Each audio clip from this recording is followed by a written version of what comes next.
Hello, and welcome. In this video, we are going to expand your vocabulary of techniques so you can explain not just what a writer is doing, but why it works on a deeper, more sophisticated level. This is one of the most effective ways to secure top marks in the Cambridge AS and A-level English language exams. The more precise you are with terminology, the more confident and convincing your analysis will be.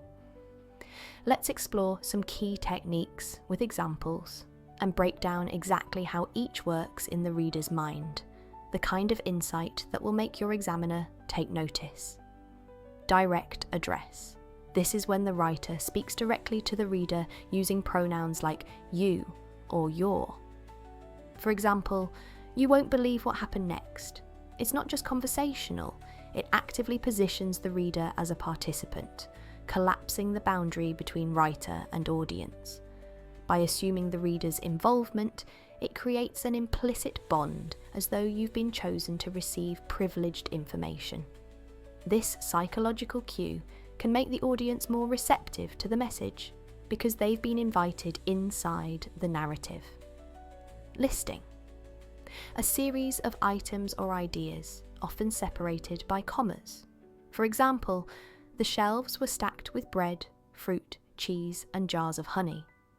At first glance, it simply shows variety, but the real power lies in accumulation. The piling up of detail mirrors the physical abundance being described. The reader's eyes move rhythmically from one item to the next, creating the sensory impression of scanning the shelves themselves. It's not just description, it's an imitation of the act of seeing, which draws the audience deeper into the scene. Anecdote, a short personal story to illustrate a point. For example, when I first moved to the city, I could fit everything I owned into one suitcase. Beyond humanizing the piece, an anecdote acts as a credibility anchor. It proves the writer has lived experience, lending authenticity that pure argument can't match. The personal tone also disarms the reader. It's harder to challenge an argument that begins from a moment of vulnerability or relatability. In persuasive writing, that's strategic.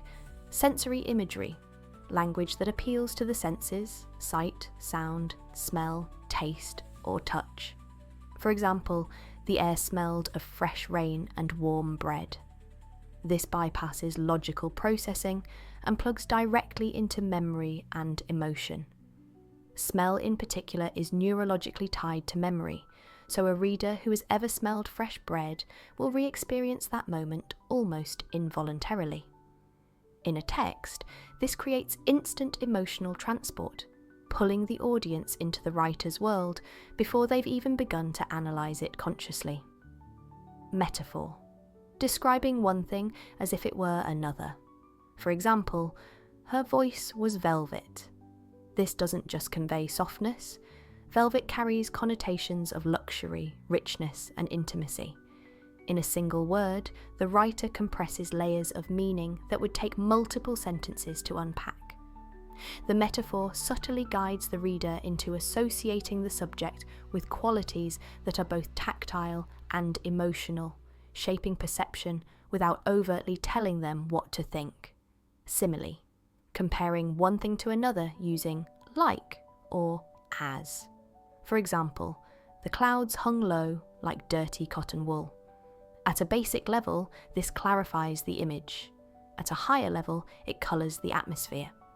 Dirty cotton wool suggests neglect, decay, and discomfort, which makes the entire setting feel oppressive.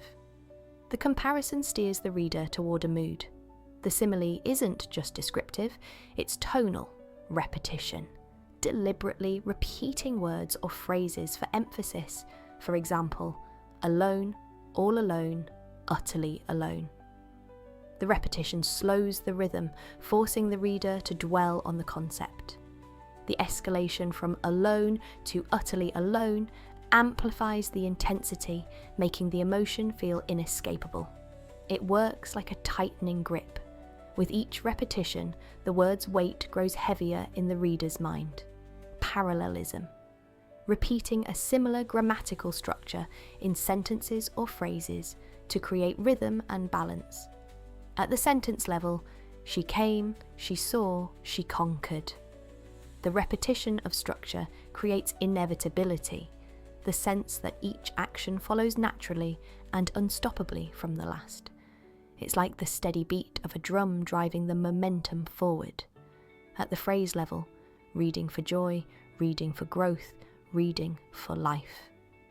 Here, the repeated reading for turns into a mantra, reframing the same act in 3 dimensions: emotional fulfillment, personal development, and existential purpose. This rhythm makes the message feel universal and memorable, almost slogan-like. Emotive language. Words chosen specifically to provoke an emotional reaction. For example, it was a devastating loss for the community.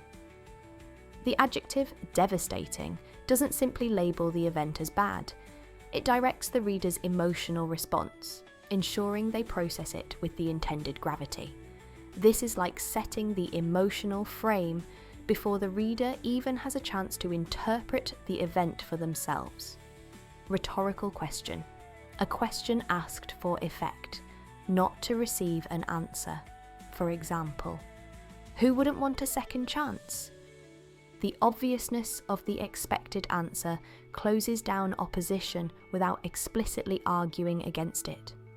It nudges the reader to agree before they've even formed their own position, working almost as a subtle piece of persuasion disguised as curiosity. Personification. Giving human qualities to non-human things. For example, the wind whispered through the trees. The verb whispered doesn't just suggest sound. It implies secrecy, intimacy, and even conspiracy, inviting the reader to imagine the setting as an active participant in the scene. This transforms a passive backdrop into a living character, deepening the atmosphere and drawing the audience into a more immersive world. By mastering these techniques and learning to explain not only what they are, but how they manipulate mood, perception, and emotion, you elevate your analysis from basic observation to sophisticated commentary. And that's exactly the level of insight examiners want to see. If you found this useful, like the video, subscribe to the channel and stay tuned for more practical guides to help you master your English language exams.